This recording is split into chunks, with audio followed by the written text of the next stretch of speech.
Para sa may mga sip-sip na katrabaho, mag-resign ka na. Bilang empleyado, ang nais mo lang naman ay kumita ng pera para sa pamilya. Susunod ka hanggat kaya. Susundin ang utos ng boss at yung mga trabahong nakatoka sa'yo. Yan lang yung dapat mong bantayan bilang isang namamasukan. Ngunit sa realidad, may malaking stress na nag-aantay sa'yo doon sa workplace mo. May mga tao kasing literal na pinaglihi sa linta na kung umasta, daig pa yung boss ng kumpanya. Yung hindi ka makakatakas sa mala CCTV niyang mata. Yung para siyang si Jollibee na bida-bida.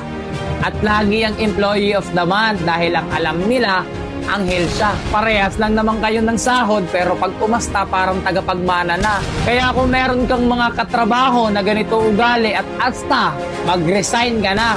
Ma'am, I quit. I resign. Mahal ko trabaho ko pero mas mahal ko yung sarili ko. Hayaan mo na siya na yung gumawa ng mga trabaho. Total, bida-bida naman yan, di ba? At kung ikaw yung may-ari ng negosyo na may ganyang empleyado, sibakin mo na.